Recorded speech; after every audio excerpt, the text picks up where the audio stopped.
Harka fuunee akkam jirtu kabajamtoota daawwattoota keenyaa kan daawwachaa jirtan qophii oduu fi odeeffannoo sochii waraanaa idil addunyaati.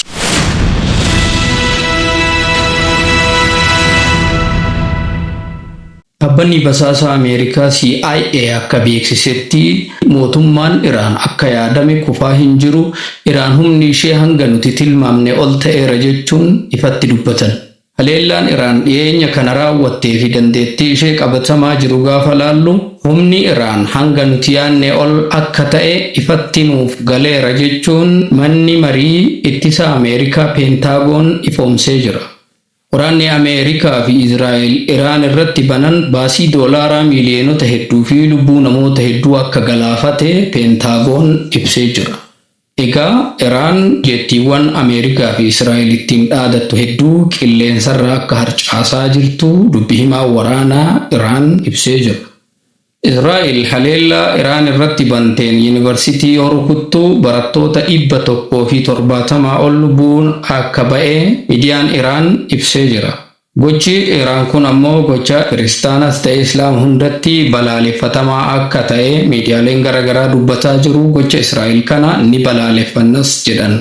Ameerikaa fi Israa'el gaafa waraana kana waloon jalqaban Iraaniin sa'aatii 72tti harka kennisiisnee mootummaa ISIS jijjiirree sirna ISIS jijjiirree kan ofii barbaannu bakka buufne jedhanii yaadanillee Iraan isin lola jalqabuu dandeessan malee xumuruu hin dandeessanii nuti lola kana hanga waggaa barbaannee dheeressuu dandeenya dheeressuufis humna ni qabna haleellaan keessan tokkocha deebii hin argatin hin hafu dhiigni dhiigaan ba'a jechuun bulchiinsi Iraan haaraan Ayatullah Mujtabaa Kaaminii miidiyaatti ba'uun ifoomsee jira. Iraan haleellaa bitooteessa 14 Hizbullah wajjin ta'uun magaalaa Israa'el Tel Aviv fi magaalota biroo irratti banteen lubbuun namoota 300 oliitti tilmaamamu akka galaafatamee fi qabeenyi guddaan akka barbadaa'e miidiyaaleen Israa'elis akkasuma BBC'n ibsee jira. Iraan akkuma dhaadatte misaa'ila ulfaatinni mataa isaa toonii tokko ol ta'e malee kana booda hin furguggifnu jechuun waadaa isii dhugoomsuun Hizbullah waliin ta'uun misaa'ilota gurguddaa akka Khaybar Fattah ittiin haleeluudhaan magaalota hedduu irratti miidhaa guddaa qaqqabsiisteerti.